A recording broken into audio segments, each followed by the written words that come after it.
جوان زۆر بەخێربێن بۆ کۆڕبەندی ئاسۆی بەرەنگاربوونەوەی تیرۆریزمی داعش و چارەنووسی دیلەکان.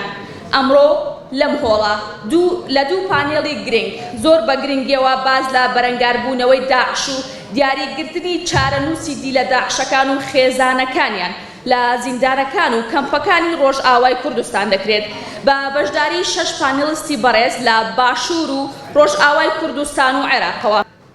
ئازیزان، ئێستاش دەستپێکی کۆڕبەندەکەمان بە دەقیقەیەک دەبێت بۆ گیانی پاکی شەهیدانی ڕێگەی ڕزگاری کوردستان.